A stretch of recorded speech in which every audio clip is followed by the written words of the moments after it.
Subscribe કરો એ high news India ચેનલને, પછી યુટ્યુબ એપ પર બેલ આઇકોનનું બટન દબાવો અને નિહાળો એ high news India channel.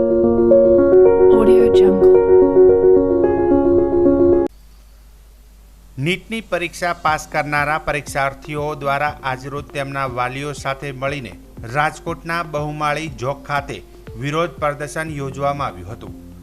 એમબીબીએસમાં admission લેનારા વિદ્યાર્થીઓ દ્વારા વિરોધ નોંધવામાં આવ્યો હતો. એમબીબીએસમાં એડમિશન માટેની ગવર્મેન્ટ કોટાની તેમજ મેનેજમેન્ટ કોટાની ફીમાં વધારો ઝીંકવામાં આવ્યો છે. વિદ્યાર્થીઓ દ્વારા એકત્રિત થઈને ફી વધારાનો વિરોધ નોંધવામાં આવ્યો હતો. તો સાથે સાથે અમને ડૉક્ટર બનવા દોના સૂત્રોચ્ચાર પણ કરવામાં આવ્યા હતા. GMERSની 1 વર્ષની ફી અગાઉ 3,30,000 હતી, જે અત્યારે 5,50,000 કરવામાં આવી છે. તેમજ મેનેજમેન્ટ કોટાની ફી 9 લાખ રૂપિયામાંથી 17 લાખ રૂપિયા કરવામાં આવી હોવાનું જણાવ્યું છે. અને ગુજરાત રાજ્ય દ્વારા જીમર જે બનાવેલી હતી સામાન્ય નાગરિક માટેની હતી, સામાન્ય પબ્લિક માટેની હતી, એમાં રાતોરાત અસંખ્ય ફી વધારો કરી લીધો. જે 3.5 લાખ રૂપિયા ફી હતી એની ગવર્મેન્ટ કોટાની ફી 5.5 લાખ રૂપિયા કરી અને મેનેજમેન્ટ કોટાની જે ફી 9,07,500 હતી એની 17 લાખ રૂપિયા ફી કરી, કે જે અસહ્ય વધારો ગણાય. ટકામાં ગણીએ તો ગવર્મેન્ટ કોટામાં 66% જેટલો વધારો કર્યો છે અને મેનેજમેન્ટ કોટામાં 88% જેટલો વધારો કર્યો છે, જે સામાન્ય પબ્લિકને કોઈ પણ રીતે પરવડે એમ નથી. આ અસહ્ય ફીનો વધારો ગવર્મેન્ટને અમારી નમ્ર વિનંતી છે કે બંને એટલી ઝડપથી પાછો લઈ સામાન્ય પબ્લિકને માનસિક શાંતિ આપવાની પ્રયત્ન કરે. અને આ રીતે આ ફીમાં સામાન્ય પબ્લિકના કોઈ પણ છોકરાઓ ભવિષ્યમાં ડોક્ટર બની નહીં શકે. જે અત્યારે નીટમાં એડમિશન માટે અમારે કોલેજ તો જવું જ પડશે અને મિડલ ક્લાસ ફેમિલીને આટલી અસંખ્ય ફીનો વધારો અચાનક પોસાય એમ નથી. હોવો જોઈએ. અમને સરકારશ્રી ઉપર ભરોસો છે કે સરકારશ્રી જે પણ કરશે એ અમારા સારા માટે જ કરશે. દેશનું ભવિષ્ય એમના હાથમાં જ છે. સાબરકાંઠાના વિજયનગરના ઢઢવાવના ગામમાં કુવૈત સરકાર દ્વારા જેલમાં બંધ કરાયેલા 2 યુવકો કુવૈતથી વાયા મસ્કત દિલ્હી થઈ વતન ફર્યા છે. જોકે ભારતની એમ્બેસી દ્વારા કોઈપણ પ્રકારનો સહયોગ કરાયો નથી તેવા આક્ષેપ સાથે પ્રધાનમંત્રીની હજુ પણ કુવૈતમાં રહેલા લોકોને છોડાવવાની વિનંતી કરી રહ્યા છે. સાબરકાંઠાના વિજયનગરના ઢઢવાવના ગામના 2 યુવકો અંગત રાત્રિએ સાબરકાંઠાના હિંમતનગર પહોંચ્યા હતા, જ્યાં તેમણે છેલ્લા 18 દિવસમાં વિવિધ યાત્રાઓનો ચિતાર આપતા જણાવ્યું હતું કે ભારત સરકારના એમ્બેસી દ્વારા કોઈપણ પ્રકારની સુવિધા અપાઈ નથી. સાથોસાથ કુવૈત વહીવટી તંત્ર દ્વારા પારાવાર યાતનાઓ અપાય છે. 17 વર્ષથી અમારે પાસે લીગલી પાસપોર્ટ હોવા છતાં અમારો પાસપોર્ટ જમા લઈ ઇમરજન્સી ટેમ્પરિંગ પાસપોર્ટ આપીને અમને ઓળખ મોકલી દેવાયા છે. જોકે કુવૈત પોલીસ તંત્ર દ્વારા સ્થાનિક કક્ષાએ ભારે હેરાનગતિ કરાય છે, જે ભોજનથી લઈને દવાઓ સુધી કોઈ પણ પ્રકારનું ધ્યાન રખાતું નથી. સાથોસાથ એમ્બેસીની હાજરીમાં માર્કેટ કરાયોનો ઉલ્લેખ કરાયો છે. જોકે હજુ પણ મોટી સંખ્યામાં ભારતીય કુવૈત તંત્ર દ્વારા બંધક બનાવવાની સ્થિતિમાં છે. ત્યારે ભારતના ગૃહમંત્રી તેમજ પ્રધાનમંત્રી અંગત દખલગીરી કરી તમામ લોકોને છોડાવવાની વિનંતી કરી રહ્યા છે. હું મોટ પટેલ રમણલાલ કુરજીભાઈ, મુકામ પોસ્ટ ડઢવાવ, તાલુકો વિજયનગર. આજે મારો ભત્રીજો કુવૈતથી આવ્યો એટલે હું અમદાવાદ એરપોર્ટ ઉપર લેવા માટે ગયેલો હતો. એને 18 દિવસ પછી એમની સરકારે આપણા વ્હાઇટ પાસપોર્ટ આપ્યો. એને પાસપોર્ટ કાયદેસરનો પાસપોર્ટ હતો, પણ વ્હાઇટ પાસપોર્ટ આપ્યો. વ્હાઇટ પાસપોર્ટથી પછી કુવૈતથી મસ્કતથી દિલ્હી અને દિલ્હીથી અહીં અમદાવાદ આવ્યો. દિલ્હીના અંદર બી 3 કલાક બેસાડી રાખ્યો કાકા મને, અને બહુ હેરાન કરી નાખ્યો. તો આપણી સરકારે આ વ્હાઇટ પાસપોર્ટ આપવાનો મતલબ શું? આપણી સરકાર અહીં દિલ્હીના અંદર ન ધ્યાન આપતી હોય અને ન પેલું કરતી હોય તો આ સરકાર વ્હાઇટનો મતલબ કે આ પાસપોર્ટ ન ગણાય? તો આ માણસોને શા માટે હેરાનગતિ કરાય? આ મારા ભાજપના કાર્યકર્તા, હું છું સક્રિય કાર્યકર્તો, અને એક મારા માણસો બધા આપણા બધા મતદાતા છે. મારી ભાજપ સરકારને વિનંતી કરું, મોદી સાહેબને અને શાહ સાહેબને નમ્ર વિનંતી કરું કે આ પાસપોર્ટ વ્હાઇટ બનેલા એમને કાયદેસર પાસપોર્ટ બની જાય, એમને હેરાન નહીં થાય અને લોકોને અહીં કોઈ તકલીફ ન પડે એ રીતના પાસપોર્ટ નવા બની જાય અને એમની રોજીરોટી કમાઈ શકે જઈને પાછા. અને તમે માન્ય સરકારશ્રી મારું નિવેદન છે કે આ લોકો ઉપર ધ્યાન આપો અને ત્યાં લોકો બહુ હેરાનગતિમાં છે અને આપની મોદી સાહેબની અને શાહ સાહેબની બહુ રાહ જોઈને બેસેલા છે, કગ અમારો રસ્તો નીકળશે, પણ લોકો ત્રાસી ગયેલા છે. એટલે તમે ધ્યાન આપજો. માનનીય મોદી સાહેબ, મારા તરફથી 2 હાથ જોડી નમ્ર વિનંતી છે. આપનો કાર્યકર્તો છું. ગરીબ નાની એક સાંકળ છે, સાંકળ કરતે કરતે મોટી સાંકળ થાય. એટલે હું નાનો માણસ છું, પણ અમારા નાના માણસ ઉપર ધ્યાન આપજો. અને એક નાના નાના છોકરાથી મોડીને અમે બિલકુલ અમે આપના ચરણમાં છીએ અને આપને આપણી સરકારના બિલકુલ અમે ધ્યાન આપીએ છીએ. એટલે આ મહત્ત્વની વસ્તુ તમે મારું ધ્યાન લેજો. આ પાસપોર્ટ બની જવા જોઈએ અને જેટલા માણસો હોય એમને ખોટી રીતે હેરાન કર્યા હોય. અને આપણી એમ્બેસી બિલકુલ નિષ્ક્રિય છે અને આપણી એમ્બેસી કરતે આપણી સરકાર ફિલિપિન્સની એમ્બેસી બહુ તટસ્થ અને મજબૂત છે. આવો પ્રશ્ન બન્યો હોય તો કુવૈતની સરકારને ડગડગાવી નાખીએ. કેમ મારા લોકો હજી તો ઘણા સાહેબ ઓછા વધારે પણ 10-15 માણસો આવ્યા છે અને હજી માણસો આવ્યા નહીં. એ લોકો ઉપર હું બહુ ધ્યાન આપું, કારણ કે કુવૈતમાં 14 વર્ષ રહીને આવેલો હું, એટલે મને પરિસ્થિતિનું ધ્યાન છે. અને હું કુવૈતમાં 2017માં ગયો હતો. ત્યારે મારે એવું પરમિટ હતું કુવૈતીના ઘરે ગાડી ચલાવવાની. 16 તારીખે મને પકડવામાં આવ્યો હતો. હું મારા રિલેટિવ્સના ઘરે ગયો હતો, જે બકરા ઈદની રજા હતી. તો એમને ગયો એટલે એમાં 5:30 વાગે સાંજે પોલીસની ચેકિંગ આવી અને મારું સિવિલ આઈડી ચેક કરવામાં આવ્યું. તો ઓલરેડી મારા જોડે પરમિટ હતું કામ કરવાનું, તો પણ અમને બધા બિલ્ડિંગના માણસોને ભેગા કરીને એમને પોલીસ સ્ટેશનમાં લઈને જવામાં આવ્યા. પોલીસ સ્ટેશનમાં લઈ જઈને અમને બધું ને કાર્યવાહી કરીને અમને બીજી જગ્યાએ શિફ્ટ કરવામાં આવ્યા. ત્યારબાદ અમારી જોડે એમના ગવર્મેન્ટના પોલીસવાળા માણસ હોય, ચારે બાજુ સિક્યુરિટી અમારી ગોઠવી દીધી અને એ માણસો અમારી જોડે મારપીટ કરતા હતા. એ મારપીટ એટલે ઝાપટ મારી દેવી, લાત મારી દેવી, હેરાન કરવા, ગમે ત્યારે ઉઠાડી દેવા, દિવસમાં 4-4, 5-5 ગણવા માટે આવે. જે માણસો અમે ત્યારે ટોટલ 365 માણસ જેવા અમે ટોટલ હતા. એમાં જે ઘરડા માણસ હતા, જેમને સુગરની પ્રોબ્લેમ હતી, એમને વારે ઘડીએ વોશરૂમ જવું પડતું હતું, તો પણ એ જવા નહોતા દેતા. એને હેરાન કરતા હતા અને દિવાલ સાઈડ મોઢું કરીને ઊભા રાખી દેવામાં આવતા હતા. એમને ચક્કર આવે તો પણ કંઈ પડી નથી, એમને હેરાન કરતા હતા. એ કહેતા હતા કે તમે મરી જાઓ તો પણ અમને ફરક કંઈ નહોતો પડતો. એના પછી અમને ત્યાંથી સૂચિત કરાવો તમારો પાસપોર્ટ જમા કરાવો તો અમે તમને ઇન્ડિયા મોકલી દઈશું. તો અમે અમારો પાસપોર્ટ ત્યાં આપી દીધો હતો કેફાન પોલીસ સ્ટેશનમાં, પણ અમારો ઓરિજિનલ પાસપોર્ટ અમને મળ્યો નથી. એના પછી એમની ગવર્મેન્ટે, કુવૈત ગવર્મેન્ટે અમારા એમ્બેસીને કોન્ટેક કર્યો. એમ્બેસી કોન્ટેક અમારામાં આઉટપાસ માટે આવી હતી, જે આ વ્હાઇટ પાસપોર્ટ છે, ઇમરજન્સી પાસપોર્ટ, એના માટે આવી. ત્યારે એમના સામે પણ અમારી જોડે મારપીટ કરવામાં આવતી હતી. તો પણ અમારી ગવર્મેન્ટના જે માણસો છે ઇન્ડિયન એમ્બેસીના, એમણે કાંઈ પણ દેખરેખ નથી રાખી, એમણે કાંઈ પણ સાંભળ્યું નહોતું. એ જસ્ટ જોતા હતા અને કાંઈ પણ ઓબ્જેક્શન ઉઠાવતા જેમને કંઈ પડી જ ના હોય, કે જે માણસ એમના સપોર્ટમાં હોય એવું લાગતું હતું અમને. અમને કોઈ પડી જ નથી અમારી કંઈ જોવા જાય તો અમને કંઈ ઇન્ડિયાના માણસોને છે, અમારા છે કે એવું કંઈ ફરક નહોતો પડતો. અમારા જે એમ્બેસેડર છે કે જે હોય એમને કોઈ એવી પડી નથી અમારી. એના પછી એમને જલીબમાં મોકલવામાં આવ્યા. જલીબમાં મોકલ્યા એટલે અમને જમવાનું કંઈ નહોતું મળતું. જમવાનું એક ટાઈમ મળ્યું અને એક ખાબૂસ આપ્યો અને ત્યાં થાળી નથી, કાંઈ નથી. તમે શું કરતા, પ્લાસ્ટિકમાં દાળ આપે, ગમે તે આપે, એ લઈને અમે જમતા હતા. એમાં કોઈ પાણીની સુવિધા કે નાહવાનું કોઈ જો હતું નહીં. એમાં પાણી ગરમ આવતું હતું. એના પછી અમને 18 દિવસ જેલમાં રાખ્યા પછી આ વ્હાઇટ પાસપોર્ટ અમને બનાવીને અમને ઇન્ડિયામાં મોકલ્યા. મને કુવૈતથી મસ્કત મોકલ્યો, મસ્કતથી દિલ્હી મને ઉતાર્યો અને દિલ્હીથી મારે ખુદની ફ્લાઇટની ટિકિટ લઈને હું જે કાંઈ પણ રીતે બીજાના ફોન લઈને કોન્ટેક કરીને મારા રિલેટિવ જોડે પૈસા મંગાવીને ટિકિટ લીધી અને અમદાવાદમાં હું ઉતર્યો અહીંયા. અને આ દિલ્હીમાં પણ આ વ્હાઇટ પાસપોર્ટના લીધે અમને 2 કલાક રોકી રાખવામાં આવ્યા હતા દિલ્હી એરપોર્ટમાં. બહુ હેરાન કર્યો છે અને એવું લાગે છે કે મોતના કૂવામાંથી અત્યારે હાલ પાછા આવ્યો એવું લાગે છે. સરકારને વિનંતી છે કે અમારા હજી માણસો ત્યાં રાજસ્થાન, ગુજરાતના, આંધ્રના, એ બધા કેરલાના બધા માણસો હજી ફસેલા છે ત્યાં. અમારી ગવર્મેન્ટને રિક્વેસ્ટ છે કે તમે એક્શન લો અને અમારા માણસને છોડાવો અને એમને જે પ્રોસેસ છે. દેશમાં 1 જુલાઈથી 3 નવા કાયદા, ભારતીય ન્યાય સંહિતા, ભારતીય નાગરિક સુરક્ષા સંહિતા ભારતીય સાક્ષ્ય અધિનિયમ લાગુ કરી દેવાયો છે, જેના અનુસંધાનમાં ગુજરાત યુનિવર્સિટીમાં પણ આ નવા કાયદાઓની જોગવાઈઓ 3 વર્ષના LLB કોર્સ, ધોરણ 12 પછીના 5 વર્ષના ઇન્ટિગ્રેટેડ લો તેમજ 2 વર્ષના LLMના કોર્સમાં સમાવેશ કરાયો છે.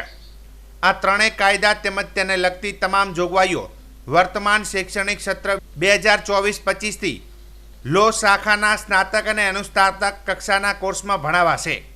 આ અંગેનો કોર્સ ગુજરાતી અને અંગ્રેજી ભાષામાં તૈયાર કરીને ગુજરાત યુનિવર્સિટીની વેબસાઇટ પર અપડેટ કરી દેવાયો છે.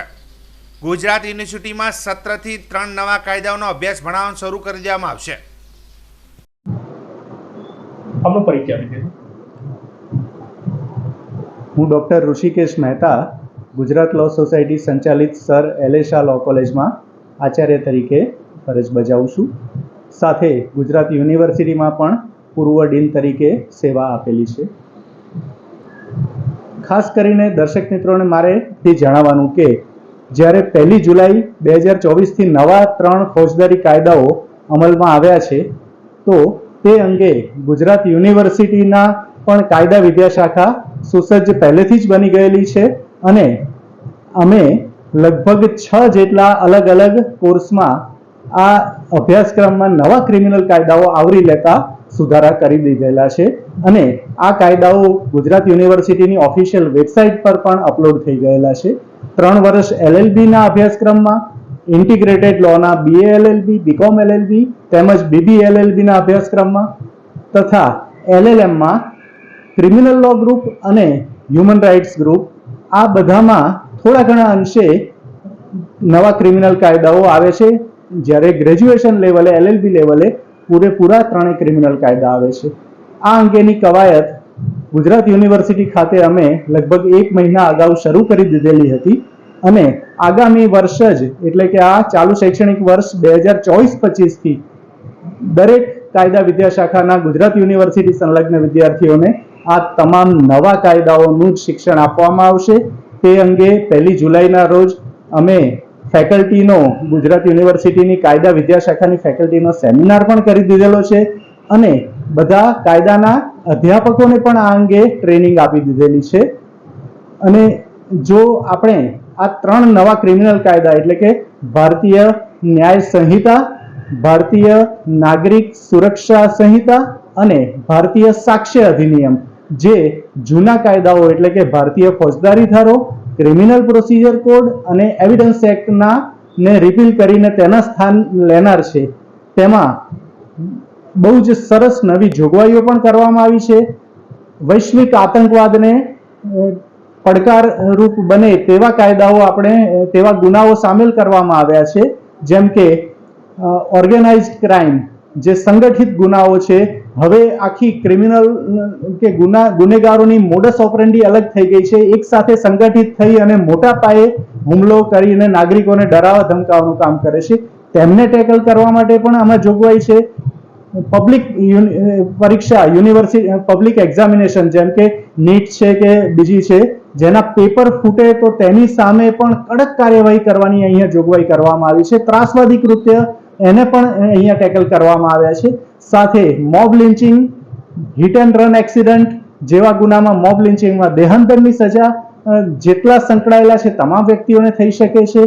હિટ એન્ડ રન એક્સિડન્ટમાં જો કોઈ વ્યક્તિનું મૃત્યુ નીપજશે તો તેને પણ કસૂરવારને સજામાં વધારો કરી અને 5 થી 10 વર્ષની સજાની જોગવાઈ કરવામાં આવેલી છે. સ્ત્રીઓને લગતા ગુનાઓમાં પણ ઘણા બધા ગુનાઓ એ જેન્ડર ન્યુટ્રલ કરવામાં આવ્યા છે. એટલે કે સ્ટોકિંગનો ગુનો પહેલા પુરુષો જ સ્ત્રીઓ ઉપર કરી શકતા હતા, હવે સ્ત્રીઓ ઉપર પણ કરી શકે તેવી જોગવાઈ કરવામાં આવી છે. સૌ પ્રથમવાર ટ્રાન્સજેન્ડરની વ્યાખ્યા આપવામાં આવી છે. આ બધી બાબત ઉપરાંત જ્યારે આપણે ભારતીય નાગરિક સુરક્ષા સંહિતાની વાત કરીએ તો તેમાં બહુ જ સરસ રીતે અદ્યતન ટેકનિકને, ફોરેન્સિક સાયન્સ ટેકનોલોજીને પ્રાધાન્ય આપવામાં આવ્યું છે. ન્યાયિક પ્રક્રિયા ઝડપી બને તે અંગેની જોગવાઈ કરવામાં આવી છે. અને ભારતીય સાક્ષ્ય અધિનિયમ, તો તેમાં પણ બહુ જ સરસ રીતે ડિજિટલ ટેકનોલોજીને પ્રાધાન્ય આપી અને ઈમેલ, વોટ્સઅપ અથવા તો ડેટા જે પ્રોટેક્શન હોય તેને લગતા પણ બાબતો એ કોર્ટ કાનૂની રીતે પુરાવા તરીકે ગ્રાહ્ય રાખશે. આ બધી બાબતો હવે સમગ્ર ગુજરાત રાજ્યના લગભગ 15 થી 20,000 કાયદાના વિદ્યાર્થીઓ આ વર્ષથી જ ભણશે અને ગુજરાત યુનિવર્સિટીની જેમ અન્ય યુનિવર્સિટીઓ પણ આ અંગે કટિબદ્ધ છે અને બહુ જ સરસ રીતે આ સિલેબસ તૈયાર કરી અને અમે મૂકેલો છે, જેનાથી કાયદા વિદ્યાશાખાના વિદ્યાર્થીઓને ભવિષ્યમાં તેઓ વકીલ થનાર છે, ન્યાયતંત્રમાં જનાર છે. આ બધા જ વ્યક્તિઓ જો પહેલેથી નવા કાયદાની અંગે માહિતગાર થાય તો તે ભવિષ્યમાં આખા સમાજને પણ બહુ સરસ રીતે ઉપયોગી યોગદાન આપી શકે તે રીતે સક્ષમ રહેશે. ગુજરાત યુનિવર્સિટી સાથે સંલગ્ન જેટલી લો કોલેજીસ છે એ તથા ડિપાર્ટમેન્ટ એટલે કે LLM કોર્સ જ્યાંથી થાય છે એ દરેક જગ્યાએ આ ત્રણેય નવા કાયદા કે જે ત્રણેય કેન્દ્ર સરકાર દ્વારા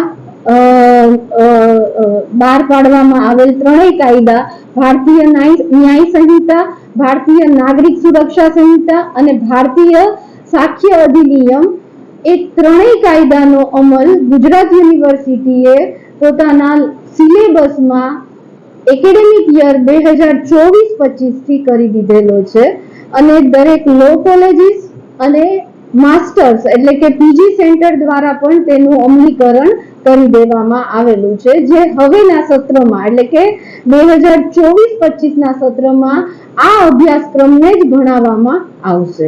હવે નવા સત્રથી જે નવી કલમો આવી છે તે વિદ્યાર્થીઓ ભણશે? હા, હવે જે આ ત્રણેય કાયદા દ્વારા જે કલમોનો સમાવેશ અને જે ફેરફાર કરવામાં આવ્યો, આ જે જૂના કાયદાને રિપ્લેસ કરી દેવામાં આવેલા છે, તો જૂની કલમો હવે ભણવાનો કોઈ મતલબ નથી. એટલે નવી કલમો તે દરેક કાયદા દ્વારા વિદ્યાર્થીઓને શીખડાવવામાં આવશે અને એનો પૂરેપૂરો સિલેબસ આખો તૈયાર થઈ અને ગુજરાત યુનિવર્સિટીની વેબસાઇટ ઉપર પણ મૂકી દેવામાં આવેલો છે. અને 1 જુલાઈ આ ત્રણેય કાયદા કેન્દ્ર સરકારે અમલમાં આવવાનું નક્કી કરેલું હતું, એ જ પ્રમાણે ગુજરાત યુનિવર્સિટીએ પણ 1 જુલાઈથી આ ત્રણેય કાયદાને ધ્યાનમાં લઈ અને સિલેબસ છે એ અપલોડ કરી દીધેલ છે. અત્યાર સુધી ગુજરાતમાં નકલી અધિકારીઓ, નકલી કચેરીઓ ઝડપાતી હતી, પરંતુ આજે તો રાજકોટમાં નકલી સ્કૂલ ઝડપાઈ છે. રાજકોટ નજીક આવેલ માલિયાસણના પીપળિયામાંથી નકલી શાળા ઝડપાઈ હતી. કોઈપણ પ્રકારની માન્યતા વગર ધમધમતી હતી શાળા. ગૌ પ્રી પ્રાઇમરી સ્કૂલને શિક્ષણ વિભાગ દ્વારા સીલ મારવામાં આવ્યું છે. સમગ્ર મામલે પોલીસને પણ જાણ કરવામાં આવી છે. સમગ્ર મામલે તાલુકા શિક્ષણ અધિકારીએ જણાવ્યું હતું કે આ શાળા સંપૂર્ણ રીતે ગેરકાયદેસર રીતે ચાલતી હતી અને શાળામાં કેટલાય બાળકો અભ્યાસ પણ કરી રહ્યા હતા. પીપળિયા ગામે ગેરકાયદેસર ગૌરી નામની ચાલતી શાળા હાલ સીલ કરાઈ છે. ધોરણ 1 થી 10 સુધીના વિદ્યાર્થીઓ મળી આવ્યા હતા. કુલ 33 વિદ્યાર્થીઓ શાળામાં અભ્યાસ કરતા હતા. રોડથી અંદર શાળા હોવાથી ધ્યાને ન આવી તમામ વિદ્યાર્થીઓને સરકારી શાળામાં ટ્રાન્સફર કરાશે. અમારા ધ્યાને હવે આવતા ફરિયાદ દાખલ કરાવીશું. તેમજ ગેરકાયદેસર 7 જેટલા LC કબજે કરાયા છે. ગઈકાલે તાલુકા પંચાયત પ્રમુખશ્રી પાસે વાલી મંડળ કોઈ આવેલું અને એમણે પ્રમુખશ્રી હસ્તે મને ફરિયાદ અપાવડાવેલી કે 2 વિદ્યાર્થીઓના સર્ટિફિકેટ શાળા આપતી નથી, માત્ર પરિણામપત્રકો છે, LC આપતી નથી. એ પરિણામપત્રકોના આધારે અમે અમારા રેકર્ડમાં તપાસ કરી તો આવી કોઈ શાળા મળી આવી નહીં, જેથી અમે આજે સવારમાં હું અને મારા BRC તપાસ માટે ગયેલા. તપાસ પર જતાં ખ્યાલ આવ્યો કે આ માન્યતા વગરની શાળા ચાલી રહી છે, જે ગૌરી પ્રાઇમરી શાળાના નામથી એ લોકો, ગૌરી ઇંગ્લિશ મીડિયમ સ્કૂલના નામથી એ લોકો શાળા ચલાવી રહ્યા છે. આ જાણમાં આવતા અમે રેકર્ડ તપાસવાની વાત કરી તો એ લોકોએ પોતાના રેકર્ડ રૂમમાં અમને આવવા દીધા નહીં, ઓફિસમાં એન્ટ્રી કરવાની ના પાડી અને એક મહિલા ત્યાં હાજર હતા, જેથી કરી અમે પોલીસ બોલાવી અને પોલીસની રૂબરૂમાં અમે ત્યાં તપાસ કરી તો અમને 7 લિવિંગ સર્ટિફિકેટ મળ્યા છે અને હજી ત્યાં 33 વિદ્યાર્થીઓ, ત્યાં શાળામાં 29 વિદ્યાર્થીઓ અભ્યાસ કરતા હતા. એ ધોરણ 1 થી લઈ અને ધોરણ 10 સુધીના વિદ્યાર્થીઓ મળી આવેલા છે. હવે આ બધાની વિગતે અમે પુરાવાઓનું તૌલી કરી અને ફરિયાદની તજવીજ અત્યારે કરી રહ્યા છીએ. આ લોકોના જે 2 વિદ્યાર્થીઓની અમારી પાસે લેખિત ફરિયાદ છે એમાં એમણે આમની શાળાના પરિણામપત્રકો આપેલા છે. બીજા કોઈ ત્યાં હાજર વિદ્યાર્થીઓ હતા, એ વિદ્યાર્થીઓ પાસે અત્યારે પરિણામપત્રક ન જ હોય એટલે એમને પણ કદાચ આપેલા તો હશે. હવે ત્યાંના વિદ્યાર્થીઓની યાદી અમે બનાવડાવી છે, એના આધારે એમના વાલીઓને પણ અમે સૂચિત કર્યા છે, ત્યાં ગામના આચાર્ય અને સરપંચને જાણ કરી છે કે આ શાળામાં જેટલા બાળકો ભણે છે એના વાલીઓને જાણ કરો કે આ ડુપ્લિકેટ શાળા છે, આપની પાસે શું માહિતી છે. એકાદ બે વાલી અમને ત્યાં સ્થળ પર પણ મળી આવ્યા છે કે જેમને એ ખ્યાલ નથી કે આ શાળા ડુપ્લિકેટ છે. આ લોકો પોતાની પાસે વિદ્યાર્થીઓના એલસી લઈ અને અન્ય કોઈ શાળામાં એમના નામ ચલાવતા હોય એવું મળી આવે છે. ફરિયાદ હું જ કરીશ. આ પરિસ્થિતિ જે ચાલે છે રોડથી અંદરના વિસ્તારમાં ક્યાંય કોઈના ધ્યાનમાં આવેલી નથી. હવે નજરમાં આવતા જ્યારે ફરિયાદ અમને ગઈકાલે સાંજે પ્રથમવાર મળી છે તો આજે જ અમે એના ઉપર એક્શન. રાજકોટ જેતપુરના મોઢવાડી વિસ્તારમાં ફૂડ વિભાગના દરોડા પાડ્યા છે, જેમાં ગાંધીનગર અને રાજકોટ મોઢવાડી વિસ્તારમાં ફૂડ વિભાગે રજવાડી ડેરીમાં પનીર અને દૂધની બનાવટી ફેક્ટરીમાં દરોડા પાડ્યા છે. ફૂડ વિભાગ દ્વારા શંકાસ્પદ પનીર અને દૂધના સેમ્પલ લેવાયા છે. ફૂડ વિભાગ દ્વારા 4 જેટલા સેમ્પલ લેવામાં આવ્યા છે, જેમાં પનીર, દૂધ, વનસ્પતિ તેલ, ક્રીમ મલાઈ મળી 1660 કિલો રૂપિયા 54,200 સીલ કરવામાં આવ્યો છે. 633 કિલો પનીર 1,64,580 નાશ કરાયો છે, તેમજ અખાદ્ય દૂધ 2000 લીટર આશરે જેમની કિંમત રૂપિયા 46,000 જથ્થો નાશ કરાયો છે. ત્યારે ફૂડ વિભાગે શંકાસ્પદ પનીર અને દૂધના સેમ્પલ લઈને લેબમાં મોકલવામાં આવ્યા છે.